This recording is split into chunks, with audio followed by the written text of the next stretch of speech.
Assalamualaikum warahmatullahi wabarakatuh. Pada hari ini kita akan belajar teori tentang populasi, sampel, dan teknik sampling. Nah, untuk populasi sendiri ini ialah wilayah generalisasi yang terdiri dari objek atau subjek yang memiliki karakteristik tertentu yang ditentukan oleh peneliti untuk dipelajari dan disimpulkan.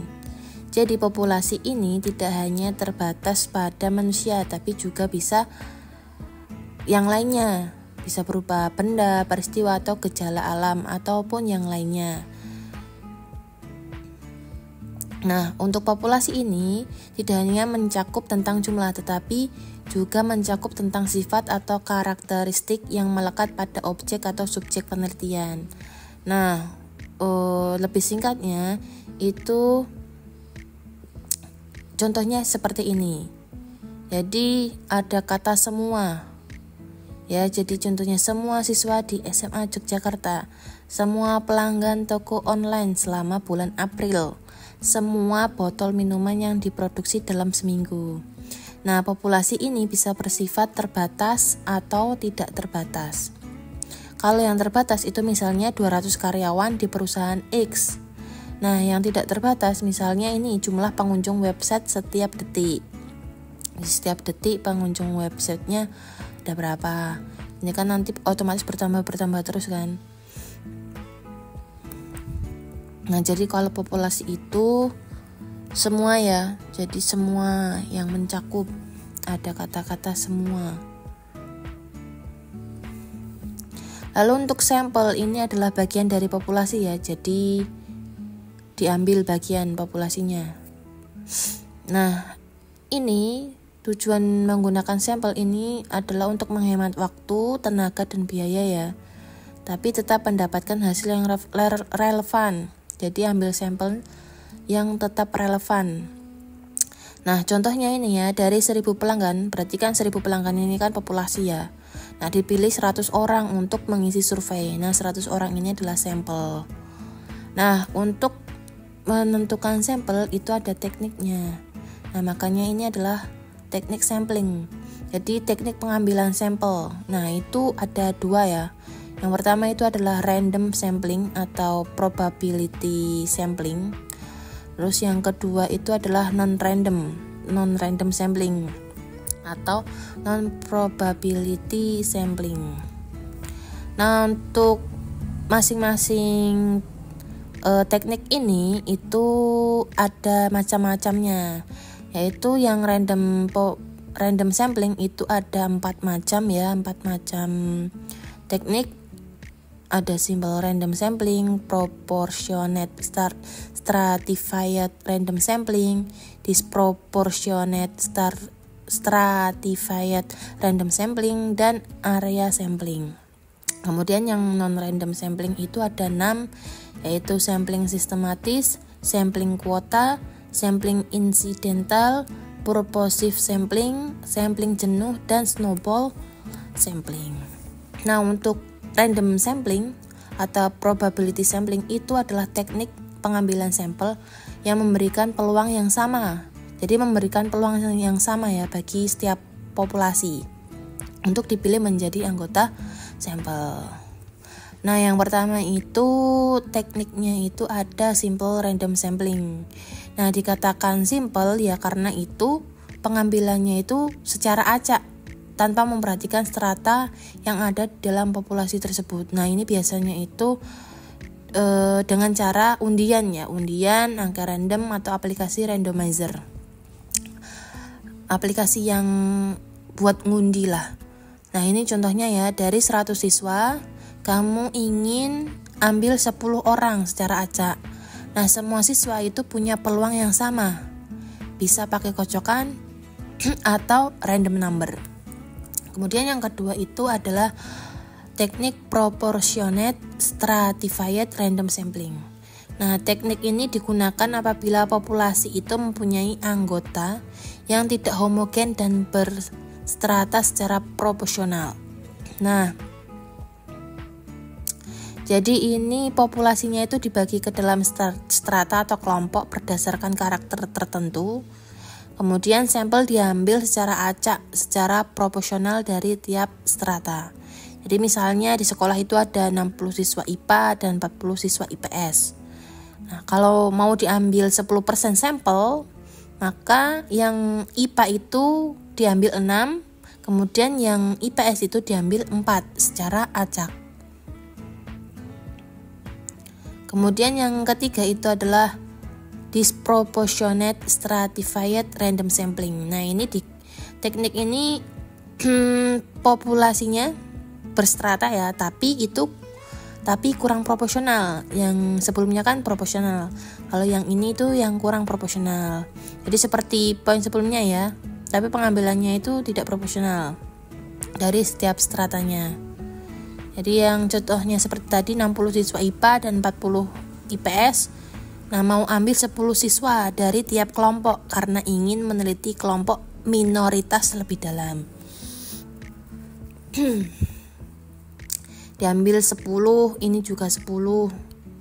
IPA-nya 10, IPS-nya juga 10. Yang keempat itu cluster sampling ya, atau area sampling. Teknik ini digunakan untuk menentukan sampel bila objek yang akan diteliti itu sangat luas. Jadi populasinya itu dibagi ke dalam wilayah atau cluster ya.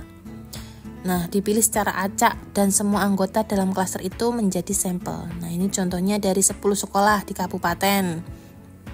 Misalnya Kabupaten Bantul dipilih dari 10 sekolah. Nah, yang dipilih secara acak itu ada 3. Nah, semua siswa di 3 sekolah itu dijadikan sampel. Nah, ini berdasarkan klaster ya. Kemudian kita menuju ke teknik ini ya, yang non-random sampling atau non-probabilitas sampling. Kalau yang probabilitas sampling itu kan teknik yang memberikan peluang yang sama ya bagi setiap unsur. Kalau yang non-probability sampling itu dia tidak memberi peluang kesempatan yang sama bagi setiap unsur populasi untuk dipilih menjadi sampel. Nah, teknik ini ada 6 ya. Yang pertama itu adalah sampling sistematis. Jadi ini berdasarkan urutan dari anggota populasi yang telah diberi nomor urut ya. Jadi dipilih berdasarkan interval tertentu dari daftar populasi. Nah, ini contohnya ya, dari 100 nama siswa, ini kamu bisa ambil ya setiap nama ke 10. Jadi misalnya data ke 1, terus setiap ke 10 ya, nama ke 10, terus berarti kan otomatis kalau ke 10 ya ke 11 toh, atau dari ke 1 terus ke 11, kemudian 21, 31 dan seterusnya sampai 100 ini. Berdasarkan interval nomor urut lah. Kemudian yang kedua itu adalah sampling kuota ya. Ini menentukan sampel dari populasi yang mempunyai ciri-ciri tertentu sampai jumlah yang diinginkan, kuota yang diinginkan. Jadi caranya itu peneliti menentukan kuota yang harus diambil dari setiap kelompok. Nah, ini ya contohnya. Jika ingin meneliti 20 responden yang terdiri dari 10 pria dan 10 wanita, jadi ini dicari yang benar-benar 10-nya pria dan 10 wanita yang memenuhi syarat sampai kuota itu terpenuhi. Ya, sama kayak misal kita mau respondennya 10 orang SMA dan 10 orang SMA kelas 1 dan 10 orang SMA kelas 2 seperti itu. Jadi yang memenuhi syarat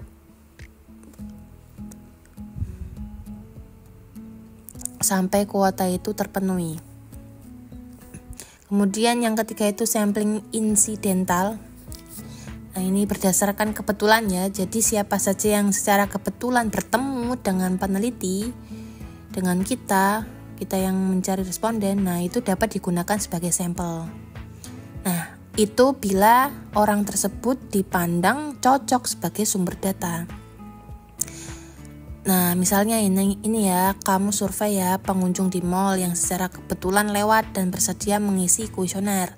Nah, pengunjung tersebut tuh kamu sudah merasa oh ini cocok nih kalau dijadikan responden. Lalu yang keempat, purposive sampling. Nah, ini penentuan dengan pertimbangan tertentu. Nah, ini caranya peneliti memilih sampel secara sengaja karena dianggap mewakili atau punya kriteria tertentu. Nah, contohnya ketika ingin meneliti guru matematika, maka hanya memilih guru yang mengajar matematika saja yang dijadikan sebagai responden. Begitu juga yang lainnya ya, kalau misalnya ingin meneliti tentang siswa SMP ya berarti hanya siswa SMP, seperti itu. Atau tentang yang kafe-kafe yang basicnya makanan, ya kafe-kafe yang jual makanan saja, atau makanan atau minuman, ya fokusnya di situ. Cari responden yang di situ. Kemudian yang kelima itu sampling jenuh. Nah, sampling jenuh itu istilah lainnya itu adalah sensus. Jadi ini penentuan sampel bila semua anggota populasi digunakan sebagai sampel. Jadi misal populasinya jumlahnya 200, terus dipakai bukan 200. Ini untuk yang populasinya itu jumlahnya kecil ya. Jadi misalnya populasi kelas 2 angkatan 24 itu jumlah mahasiswanya ada 30 orang. Itu kan berarti kan populasi ya. Angkatan 24 jumlahnya 30 orang misalnya. Nah, itu udah populasi. Nah, sekaligus juga bisa dijadikan sebagai sampel karena jumlahnya itu masih kecil. Nah, ini contohnya juga ini ya, kalau ada 15 pegawai di kantor, maka semuanya itu dijadikan sebagai sampel. Kemudian yang terakhir itu adalah snowball sampling ya. Ini penentuan sampel, teknik penentuan sampel yang mula-mulanya itu jumlahnya kecil, kemudian itu membesar. Jadi ibarat bola salju yang menggelinding ya, lama-lama itu menjadi besar.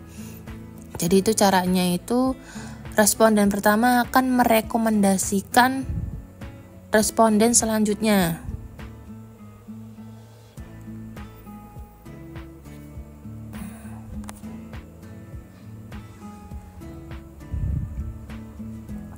Nah, ini cocok untuk populasi tersembunyi atau sulit ditemukan. Jadi misalnya kalau respondennya kita itu susah, maksudnya kriterianya susah.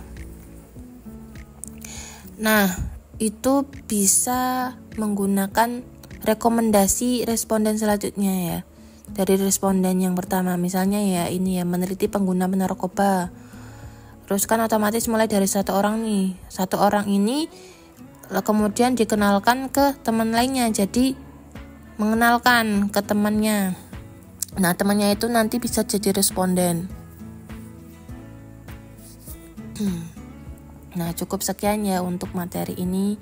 Kemudian kita akan menuju ke tugas kelompok. Oke, berikut ini adalah tugas kelompok ya untuk statistika bisnis. Ini kita akan melakukan mini riset ya. Ini riset statistika. Jadi ini ya untuk yang pertama itu bentuk kelompok karena di kelas karyawan hanya 2 orang, berarti untuk kelompoknya 2 orang tersebut ya, jadikan satu aja. Kemudian tentukan satu topik atau tema pengumpulan datanya. Ini ya contoh temanya ini ada berat badan, waktu tempuh, lama penggunaan, jumlah uang saku, jenis cemilan yang paling disukai, dan lain-lain. Bebas, datanya bebas. Kemudian setelah sudah menentukan topik pengumpulan datanya. Kemudian kalian menentukan populasi dan sampelnya. Nah, jelaskan populasinya itu apa. Jadi kalau di contohnya ini itu adalah seluruh mahasiswa semester 2 populasinya ya. Atau semua warung kopi di sekitar kampus. Kemudian atau juga bisa jenis snack favorit anak kos dan lain-lain. Ini populasinya bebas. Nah, kemudian dari populasi yang telah ditentukan ini, terus kemudian diambil sampelnya. Nah, untuk sampelnya itu kalian menggunakan teknik sampel apa? Itu dijelaskan, terus kemudian menggunakan menggunakan teknik sampling tersebut karena apa? Jadi alasannya apa menggunakan teknik tersebut. Kemudian setelah menentukan populasi dan sampel, terus ini mengumpulkan data mentah ya. Nah, ini minimal itu 30 responden. Lebih juga boleh. Kemudian setelah mendapatkan data, kemudian dilakukan proses membuat tabel distribusi, terus membuat tabel frekuensi yang kurang dari dan lebih dari, kemudian dianalisis ini ya untuk rata-ratanya berapa, mediannya berapa, modusnya berapa, kuartil Q1, Q3 nya berapa, kemudian meneliti desil kan nilainya 1 sampai 9 yaitu ya. Nah, itu dipilih salah satu. Jadi mau menghitung desil berapa? Desil 1 kah atau desil 3 kah? Minimal 1 perhitungannya. Kalau lebih juga boleh. Untuk persentil juga seperti itu ya. Dipilih minimal 1, kalau lebih juga boleh. Kalau di datanya itu ada pencilan, udah menemukan pencilan, nah itu disertakan ya. Kalau misalnya nggak ada pencilan ya udah ditulis nggak ada, seperti itu. Kemudian ini untuk melakukan seperti ini bisa menggunakan Excel atau perhitungan manual. Tapi untuk lebih cepatnya, lebih efisiennya ya gunakan Excel ya untuk menghitungnya. Nah, kemudian untuk visualisasi datanya itu ini ya, histogram, kemudian diagram lingkaran jika itu udah relevan ditampilkan, kemudian ada grafik OGIF dan lain-lain jika mau explore dan sebagainya, bisa memvisualisasikan data dengan grafik-grafik yang lain-lain. Nah, seperti itu. Kemudian untuk analisisnya ini ya, ada 1, 2, 3, 4. Kemudian kalau mau menganalisis data yang lain-lain juga boleh, semakin dieksplor datanya juga boleh. Jadi ini semua nanti itu dipresentasikan besok ya, pertemuan ke-8. Kita kasih waktu 2 minggu ya. Nah, kemudian untuk pengumpulannya itu perwakilan saja dari kelompok. Itu file presentasinya itu dikumpulkan di Classroom ya, sesuai deadline yang telah ditentukan. Kemudian untuk penamaan filenya itu adalah kelompok kemudian kelas. Nah, itu bentuknya boleh PowerPoint ataupun PDF ya untuk pengumpulannya. Kemudian saat presentasi itu waktunya 7 sampai 15 menit ya. Jadi setiap anggota itu harus berbicara, jadi bergantian gitu. Saling kerjasama lah ya. Kemudian untuk bobot penilaiannya seperti ini ya. Jadi akan dinilai dengan kesesuaian teknik samplingnya bagaimana, kecepatan pengolahan datanya bagaimana, hasil analisisnya bagaimana, kreativitas presentasinya seberapa, lalu kerjasamanya juga akan dihitung. Nah, karena hari ini tuh pertemuan ke-6, lalu kita akan presentasi itu di pertemuan 8 ya, berarti untuk pertemuan 7 besok itu kita masih materi ya, sambil ngecek progres tugas kelompok ini. Jadi besok itu masih materi. Kemudian di pertemuan ke-8-nya ini presentasi kelompok. Tapi di pertemuan 8 ini itu libur, maka kita jadwalkan di tanggal 8 Mei aja ya.